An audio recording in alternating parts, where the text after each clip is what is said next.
જૂના ડીસામાં દારૂના વેચાણનો video viral, પાલનની આડમાં beer દારૂ વેચતો શખ્સ કેમેરામાં કેદ। બનાસકાંઠા જિલ્લામાં દારૂબંધી માત્ર કાગળ પર જ હોય તેવા દ્રશ્ય જૂના ડીસામાંથી સામે આવ્યા છે। જૂના ડીસામાં આવેલા મનુ પ્રજાપતિ કોલ્ડ સ્ટોરેજની બિલકુલ બાજુમાં આવેલ એક પાલનની આડમાં ચાલી રહેલ દારૂના કાળા કારાબોરનો એક ખળભળાટ મચાવતો વિડીયો સામે આવ્યો। આ વિડીયો સમગ્ર પંથકમાં ચર્ચા જગાવી છે અને પોલીસ પ્રશાસનની ઊંઘ ઉડાવી દીધી છે। સામે આવેલ વિડીયોમાં સ્પષ્ટપણે જોઈ શકાય છે કે એક માણસ પાલનની આડમાં ખુલ્લેઆમ ગ્રાહકોને દારૂ અને બિયરની બોટલો આપી રહ્યો છે। સામાન્ય દુકાનની જેમ અહીં નશાનો સામાન વેચાઈ રહ્યો છે। આ વિડીયો સોશિયલ મીડિયા પર વાયરલ થતા જ કાયદો અને વ્યવસ્થાના લીરે લીરા ઉડતા દેખાઈ રહ્યા છે। હવે આ પુરાવા બાદ કોઈ જો અને તોને સ્થાન રહ્યું નથી। જૂના ડીસા જેવા ધમધમતા વિસ્તારમાં જાહેર માર્ગ પર કોલ્ડ સ્ટોરેજની બાજુમાં જાઓ દૂષણ ચાલતું હોય અને પોલીસને ખબર ન હોય તે વાત હવે કોઈના ગળે ઉતરે તેમ નથી। આ ગેરકાયદેસર પ્રવૃત્તિના કારણે આસપાસના રહીશો, વેપારીઓને ત્યાંથી પસાર થતી મહિલાઓ અને બહેનોમાં ભારે અસલામતીનો માહોલ છે। અસામાજિક તત્વોના જમાવડાથી સ્થાનિક લોકો પરેશાન છે।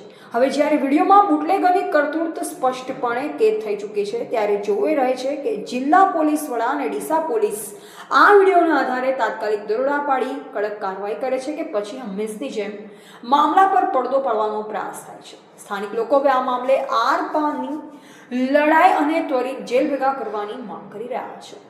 ધ ગુજરાત લાઈવ ન્યૂઝ સાથે રિપોર્ટર પ્રવીણભાઈ કાંકરેજ।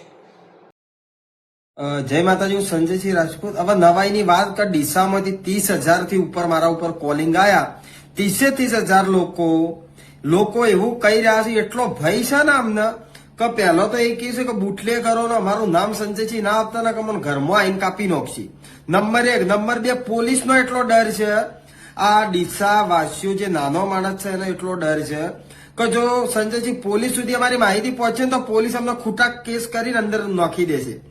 તો હું હવે આ બનાસકાંઠા એસપી સાહેબને અને ગાંધીનગર બેઠેલી વિજિલન્સ ટીમને કહેવા માંગુ છું કે ટીમો ભાઈ ડીસામાં ઉતારો। ડીસામાં નાગરિકો પર ખોફ છે અને બીજું કે લોકો પોલીસ અને બુટલેગરોથી ડરતા છે। લોકો નામ આપવા પણ તૈયાર નથી। સાહેબ, મને નામ નથી આપતા, વિશ્વાસ કરીને તો પોલીસને કેવી રીતે માહિતી આપું એ તો મને કહો કે પોલીસ જ આખી મળેલી છે બુટલેગરો સાથે ભરણ લે છે। આવા નાગરિકોના આક્ષેપ છે ઢાંકણીમાં પાણી લઈને ડૂબી મરવું જોઈએ। આ ડીસા પોલીસ ઉપર કલંક છે। જો અમારા જેવોને બોલવું પડે ને, આ યુવાનોનો બહાર આવવું પડે તો તમને નોકરી કરવા ઉપર કલંક લાગે, કલંક। કેમ તમારી આંખો નથી ઉઘડતી મિસ્ટર?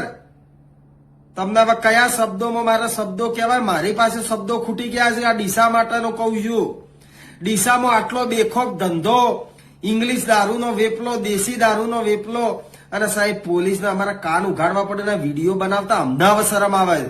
અમને હવે લાજ શરમ તમારા જેવું થોડું પણ જો લાજ બચી હોય ને તો આજના દિવસ દરમિયાન દરેક અડ્ડા બંધ હોય, ક્યાંય પણ દારૂ ના મળવો જોઈએ એવી આશા રાખું છું। આઈજી મેડમને ધ્યાન દોર્યું છે, ડીજી કચેરીએ આજે ફરીથી અમે ધ્યાન દોર્યું છે અને એવી માગણી કરી છે કે વિજિલન્સની ટીમ સ્થાનિક સ્થળે રેડ કરે અને આખા ડીસામાં ક્રોસ રેડ કરે એવી અમે આશા રાખી। દરેકને પત્ર લખ્યા છે, ટેલિફોનિક જાણ કરી છે, નામ સાથે કરી છે, ટાઈમ સાથે કરી છે, કંટ્રોલમાં વર્ધી આલી છે, ટાઈમ સાથે આપી છે, નામ સાથે આપી છે। જેનાથી જે થાય ને ફોસીના મોચડા ચડાવી દેજો મને। બાકી આ ગોરખ ધંધો ચાલવા નહીં દઉં। ઉચ્ચ સ્તરીય ઓનો પર્દાફાશ કરી હું રહીશ। જય માતા।